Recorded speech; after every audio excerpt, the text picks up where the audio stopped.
Bienvenidas, bienvenidos a este primer encuentro del curso El pensamiento complejo y creador en la enseñanza. En esta oportunidad trabajaremos la problemática de la subjetividad y los procesos de subjetivación e individuación.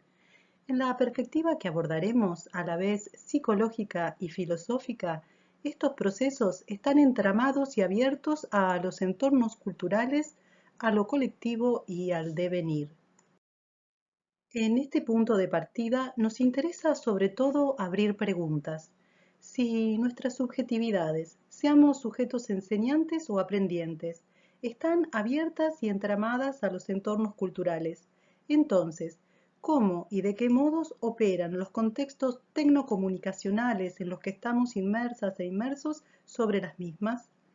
¿Qué provocan en nuestra atención, percepción, memoria, pensamiento e incluso deseos la sociedad productivista y de consumo en la que vivimos? ¿Qué pueden las instituciones educativas, las comunidades de prácticas ofrecer para potenciar la subjetivación e individuación de quienes participamos en ellas?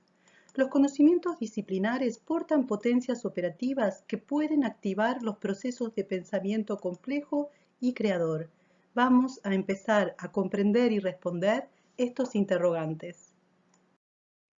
En la teoría histórico-social de Lev Vygotsky, la subjetividad se conforma social, cultural e históricamente. Por eso, para la psicología vygotskiana, la actividad mental depende de la internalización de los instrumentos y herramientas de la cultura, de la mediación social y de la actividad reconstructiva del propio sujeto. De acuerdo a cómo lo sintetiza Guillermo Blanc, la actividad mental es la resultante del aprendizaje social, de la interiorización del lenguaje y de las relaciones sociales. Cabe destacar que el proceso de interiorización está regido por lo cultural e histórico, esto es, cada cultura en un horizonte histórico aporta al sujeto metas y recién después le ofrece instrumentos para alcanzarlas. Por lo tanto, lo cultural, histórico e instrumental es constitutivo de las potencias de acción de un sujeto.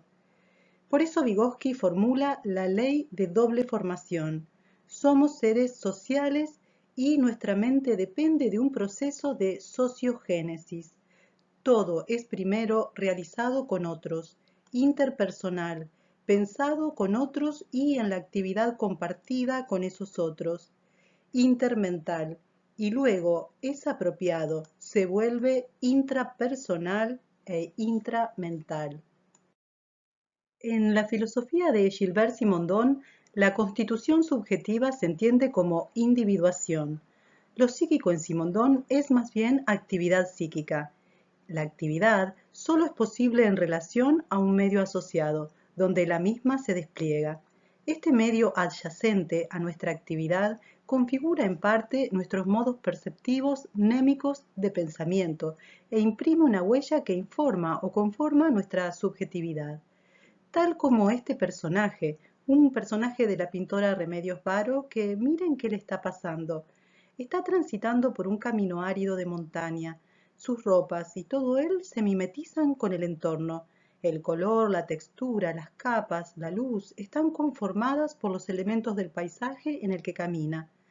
Nuestros modos de ser, aunque no podamos advertirlo tan claramente como Remedios Varo lo ve en su personaje, van adquiriendo la impronta de las actividades que realizamos y, por lo tanto, del medio o entorno histórico-cultural en el que interactuamos.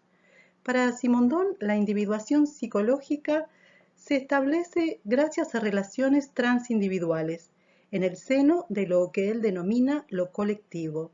Esto quiere decir que se configura en la trama relacional con el mundo externo, medio asociado, con los otros y con uno mismo. Una nota importante de reconocer en la filosofía de Gilbert Simondon es que el proceso de individuación psíquica está abierto a lo largo de toda la vida de un sujeto. Es, por lo tanto, un proceso de resolución relativa y parcial. ¿Qué implican estas dos cualidades?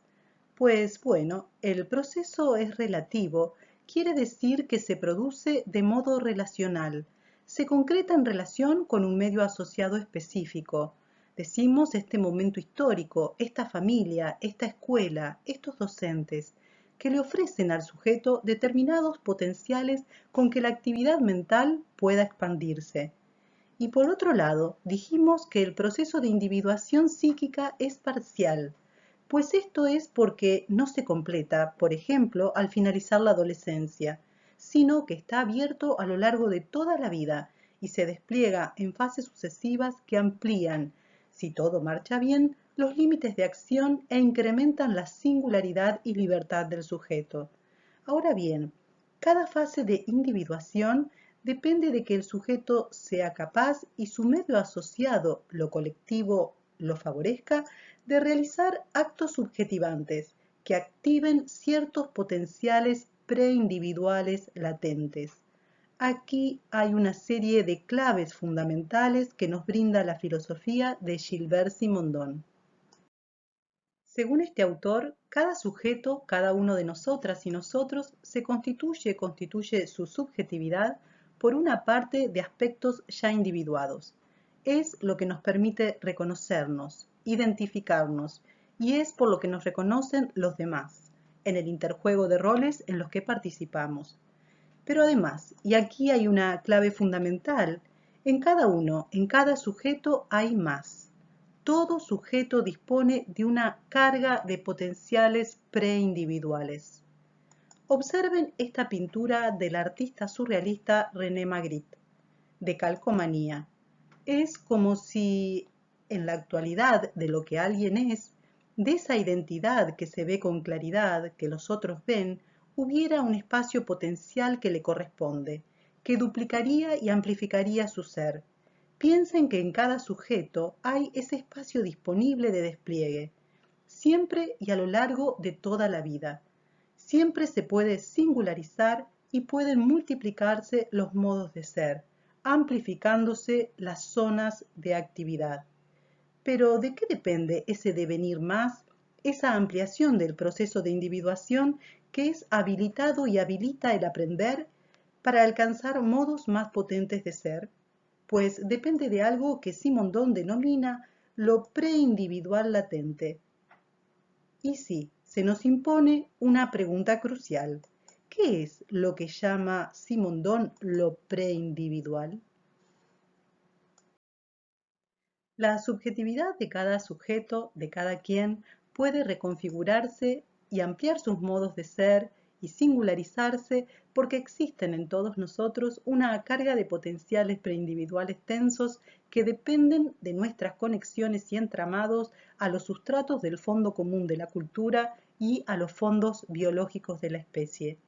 Simondon los llama preindividuales porque son partículas heterogéneas que se desprenden del lenguaje, de las mentalidades, de los modos perceptivos, de los modos de producción, de las formas de organización social. Son partículas heterogéneas que están en estado tenso, en capas y capas de pasado, como en esta composición cósmica de Paul Klee. Partículas de potenciales modos de ser que la especie humana y otras especies, ¿por qué no?, han efectivizado en algún momento. Partículas que coexisten en latencia y en estado tenso y que pueden ser actualizadas. Lo preindividual son entonces partículas de conocimiento, de modos de existencia que se condensan en estado latente en los distintos estratos experienciales de la humanidad y de otras especies y que son aptos para retornar y renovar la vida colectiva y subjetiva. Otro filósofo y psicoanalista que nos aporta sus conceptos para comprender cómo se constituye la subjetividad es Félix Guattari. Siguiendo la línea que venimos trabajando, la interioridad psíquica se configura por un entramado relacional con ciertos componentes de subjetivación. El afuera, el mundo cultural, los entornos tecnocomunicacionales, la sociedad de consumo, los mandatos del productivismo, configuran una composición de elementos múltiples, aglutinados, superpuestos, que informan e impactan constantemente en nuestra interioridad. son fuerzas que atraviesan y movilizan y afectan nuestras subjetividades. Guattari sitúa a la subjetividad individual como en una posición de terminal, en interfase con esos elementos múltiples y diversos que la cultura o las culturas predominantes de un momento histórico imponen.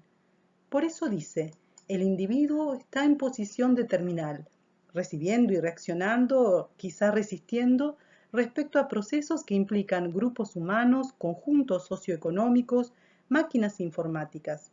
La interioridad se instaura en el cruce de múltiples componentes de subjetivación, relativamente autónomos los unos con relación a los otros, que incluso pueden ser francamente discordantes.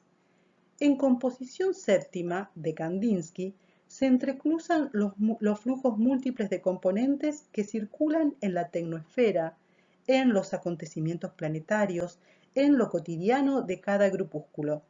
Variedad tumultuosa y caótica de formas y colores que se conjugan en un vertiginoso cruce de fuerzas que atraviesa y compone o descompone a las subjetividades.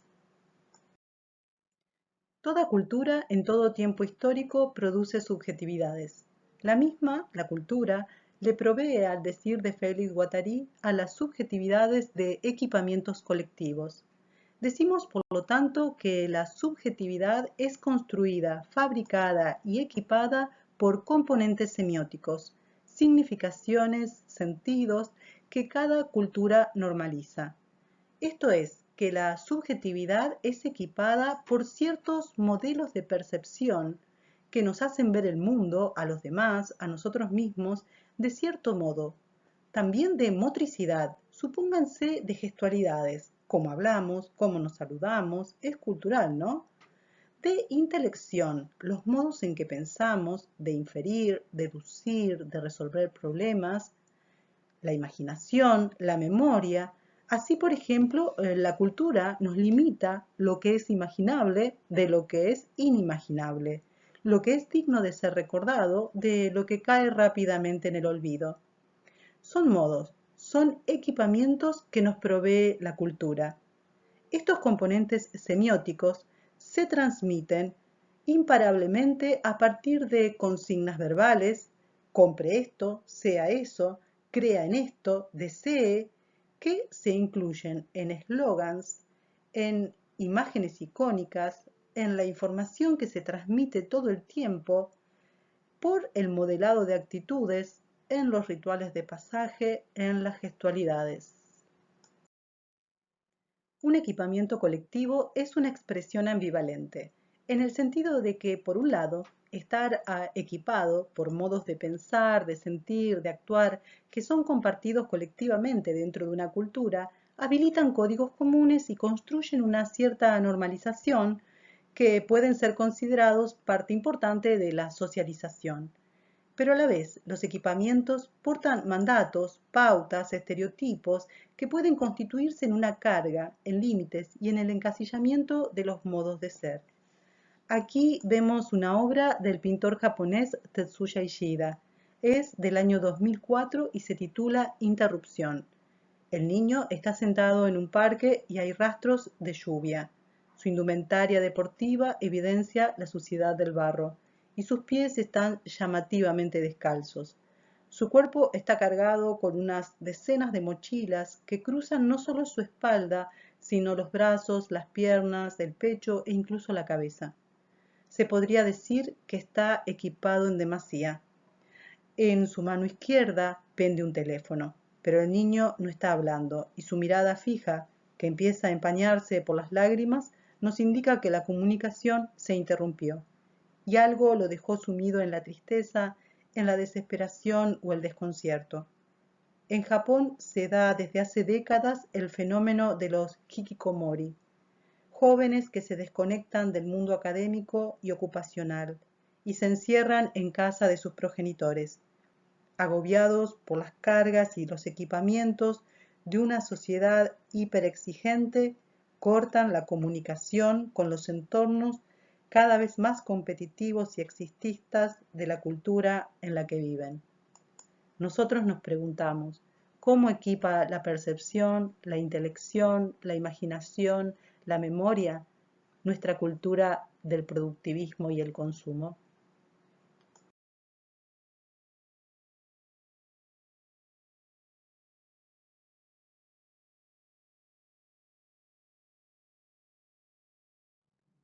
Otro filósofo y otro concepto que entran en consonancia acerca de cómo la cultura y el poder que transita en ella configuran las subjetividades es Michel Foucault y su concepto de biopoder. Para Foucault, el poder no se concentra en un lugar y no lo detenta alguien, sino que se ejerce en red, circula entre los sujetos y se manifiesta en ellos. Especialmente en nuestras sociedades, que ya no son sociedades de encierro y disciplinarias, que estaban basadas en represiones y castigos, en nuestras sociedades el poder no tiene tanto ya una función represiva, sino productora. Crea instituciones, produce realidades, genera discursos y prácticas. Pensemos, por ejemplo, en el poder que ejercen las grandes empresas multinacionales y cómo transmiten consignas a través de los medios de comunicación. Pero antes de avanzar, veamos esta cita de Microfísica del Poder de Foucault. Lo que hace que el poder agarre, que se acepte, es simplemente que no pesa solamente como una fuerza que dice no, sino que produce cosas, induce placer, cuestión clave, forma saber, produce discursos, es una red productiva que atraviesa y circula por todo el cuerpo social. El poder produce deseos. Volvamos a pensar en las multinacionales y sus portavoces, los medios de comunicación, la publicidad y lo que muestran, las redes, los medios. Eso produce deseo, coloniza con sus objetos y valores asociados nuestros deseos y habita nuestras conciencias. Los individuos no son el blanco del poder, nos dice Foucault. Los sujetos somos más bien sus relevos, porque el poder transita y habita en nuestros deseos y en nuestra conciencia. Siguiendo con el concepto de biopoder y focalizando en las grandes empresas multinacionales, algunos autores como Steinberg y Kinchelow advirtieron la existencia de una poderosa pedagogía cultural. Contrariando las representaciones sociales dominantes de que la escuela es el lugar de aprendizaje por excelencia, los autores de cultura infantil y multinacionales muestran cómo existe un currículum y una pedagogía cultural que enseñan contenidos y transmiten valores. Disney, McDonald's, como casos paradigmáticos, ejercen una pedagogía que, a diferencia de la escuela, no sanciona, no reprime, no castiga, sino que produce placer y por la vía del entretenimiento modela contenidos y valores antidemocráticos, clasismo, sexismo, racismo. Conjuntamente, los medios de comunicación, los videojuegos, los programas, las películas, las series, saturan las conciencias y colonizan los deseos con valores que empobrecen y fosilizan las subjetividades y deshacen los vínculos y tramas sociales, instaurando modos de vidas destructivos que, como advirtiera Félix Guattari en las tres ecologías, no garantizan la vida sobre la superficie planetaria. Así, el hiperindividualismo, la competencia agresiva e incluso la beligerancia, sino el abierto belicismo donde la destrucción de un otro es parte de la adrenalina del entretenimiento, el éxito y la fama como valores exaltados de mil formas, como metas que permiten alcanzar la felicidad, y el culto a la imagen, que repliega la libido en el yo derivando en el esclerosante narcisismo. El hedonismo, como imperativo de felicidad, de satisfacción inmediata de los impulsos, la obtención del placer por vía del consumo. Niños, niñas y adolescentes son modelados para incorporarse rápidamente al consumo. Tetsuya Ishida vivió en el Japón que asistía desde finales de la década de los 80 al fenómeno del karoshi, que es la muerte por exceso de trabajo, extenuantes jornadas laborales en nombre de la competitividad, la eficiencia, el éxito, el máximo rendimiento, estandartes del productivismo. En cinta transportadora de personas, acostados en los peldaños de una escalera mecánica, son transportados 6 salarymen, con sus trajes típicos. Están todos en la misma posición, dormidos, anestesiados o desactivados. En su estado, son manipulados por 6 operarios. La escalera mecánica se hibrida o se metamorfosea como cinta de montaje. La máquina corporal se ajusta para que el programa funcione. Condicionamiento tras condicionamiento se produce el montaje de la subjetividad productiva. En Salarymen o equipamientos para ejercicios, Ishida otra vez hibrida una máquina que, según miramos, es una cinta de correr o es una línea de montaje. Parece ser que el fin del ejercicio no es tanto la actividad física, sino alguna preocupación social. 5 operarios a los lados de la cinta de correr montaje tienen en sus manos un gancho para apresarlo. Resulta que esta actividad, alerta y de huida, lo hace mantener en el ejercicio, corriendo, en carrera. Símbolo de la competitividad agresiva es correr o ser enganchado y derribado. Otro está preparado para ocupar su lugar. Ni bien caiga uno de los operarios, el que lo derribe, se sacará la cofia y el delantal y quedará listo inmediatamente con su traje de salaryman para ocupar su lugar. La contracara que acompaña al mundo productivista de la máxima eficiencia enajenante es el mundo del consumo. En repostar comida, otra vez, el salaryman es relacionado con las máquinas. Los meseros tienen una apariencia robotizada, accionan los surtidores y cargan con combustible los cuerpos de los ejecutivos. La función del consumo se liga directamente a la continuidad del funcionamiento. Se produce para consumir y se consume para seguir produciendo. La cadena perfecta. Toda una alegoría de lo que Deleuze y Guattari conciben como la servidumbre maquínica. Los personajes retratados por Tetsuya Ishida hibridan a menudo al humano con máquinas. Este recurso da a la vez cuenta de cómo las tecnologías configuran las subjetividades, automatizando los modos de ser y estereotipándolos. Simultáneamente, también nos hace ver un nuevo formato de subordinación sin límites a una servidumbre que no distingue entre trabajo y consumo. Extraña servidumbre o sometimiento que encadena las subjetividades por la vía del deseo y el placer. Trabajo y consumo calan los cuerpos, los injertan. La máquina corporal se programa desde las sensaciones más básicas, sensaciones de placer, displacer, ansiedad, miedo, saciedad. Por esa vía, los esquemas de comportamientos básicos entran en circuitos repetitivos. Ir a trabajar, hacer carrera, tener méritos, más salario, incrementar el nivel de vida, más productividad, más consumo. Aquí lo vemos al salaryman después de la oficina, la cinta transportadora en la que se metamorfosearon sus brazos deposita en la caja registradora las mercaderías que recompensarán el tiempo de trabajo. Además de contenidos y valores, los equipamientos colectivos de la cultura occidental y desde la antigüedad clásica nos ha provisto de modelos perceptivos y de intelección. Los modos en que miramos, comprendemos, interpretamos la realidad dependen de una concepción sustancialista y monista, es decir, que el concepto aristotélico de sustancia media nuestra percepción y estructura la mirada para que capte cosas o seres individuales separados. Cada cosa o ser se define en sí mismo por sus atributos. Sustancia, individuo, todo concebido con una esencia inherente que le otorga ciertas cualidades más o menos estables.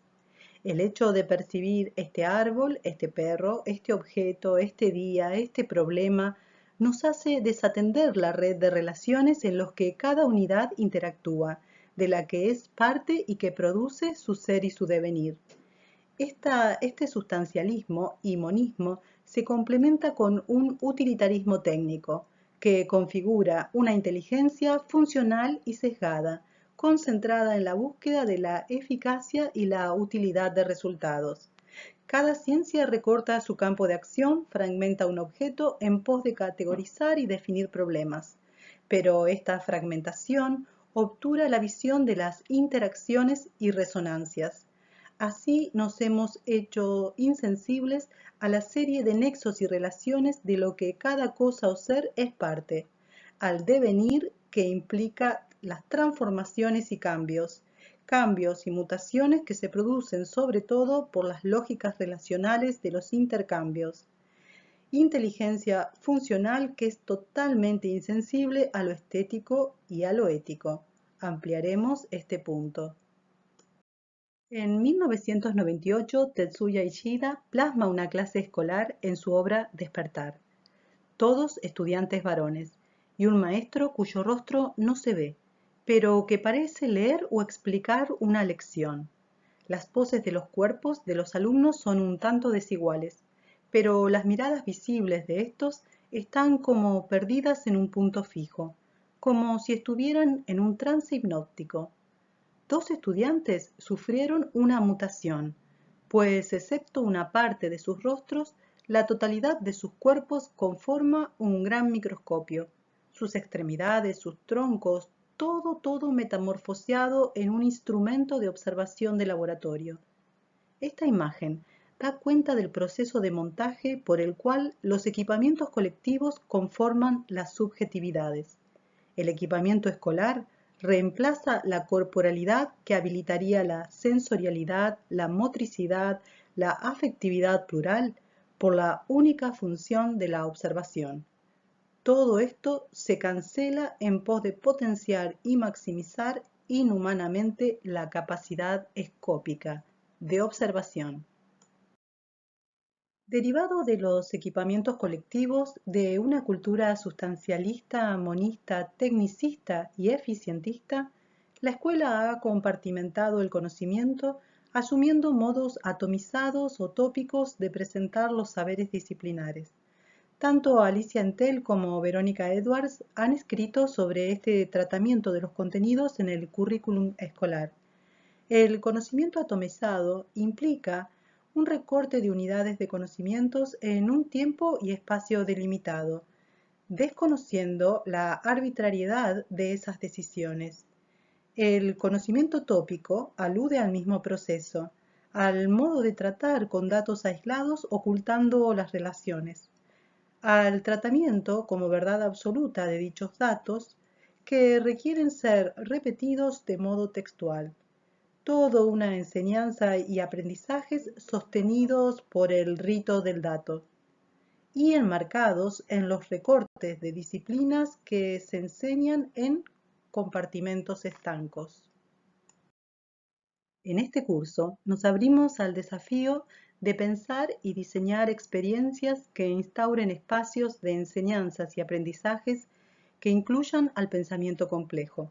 Frente a esta inteligencia compartimentada, limitada por fines utilitarios y por una concepción sustancialista, tenemos que diseñar experiencias para captar y comprender las interacciones e interconexiones, las contradicciones y conflictos, el movimiento y el cambio con que la realidad se produce. Pero aún más, podemos diseñar experiencias que incluyan el pensamiento creador. Para eso debemos ensamblar, acoplar, establecer nexos entre dominios diversos de la realidad y de los campos de conocimientos. Salimos a buscar, indagamos en otros campos e integramos conocimientos que enriquezcan los propios campos disciplinares y que promuevan operatorias de pensamientos expandidas, actividades de observación, de experimentación, de descripción y narrativas, de interpretación e imaginación, de representación simbólica y composición creadora. Cada diseño e implementación experiencial de dispositivos de enseñanza y actividades de aprendizajes se constituye en un acto exploratorio y creador tanto para docentes como para estudiantes. Cada acto que implique elección y composición singular habilita la vivencia de una nueva potencia, el descubrimiento de capacidades nuevas que sobrepasan y amplifican los límites de nuestras zonas de acción. Cada acto de diseño, de creación en las prácticas de la enseñanza y los aprendizajes habilitan la subjetivación e individuación de quienes participamos en ellas. Esta grabación, constituye el espacio previo y teórico del espacio verdaderamente importante, que es el de la reflexión sobre los propios escenarios de prácticas, y luego el del tiempo del intercambio, del análisis y del diseño de propuestas. La actividad que les propongo es un ejercicio de escritura, la realización de lo que sería el inicio de un texto de reconstrucción crítica. Esta forma de evaluación fue diseñada por Gloria Elderstein, fundamental referente de la didáctica en Argentina. Se trata de escribir un texto que recupere los conceptos de la clase, pero atravesándolos subjetivamente, es decir, dotándolos de apreciaciones, valoraciones, ejemplificaciones y relacionándolos con lo experiencial vivencial de lo cotidiano. Al comienzo de la clase se sostuvo que los conocimientos disciplinares portan potencias operativas que pueden activar los procesos de pensamiento complejo y creador. ¿Qué contenido o contenidos de las disciplinas que enseña seleccionaría para realizar experiencias que propicien el pensamiento complejo y creador? Es sobre estas elaboraciones que cada uno o una de ustedes realice, concrete, que el curso se transformará en una propuesta de capacitación situada.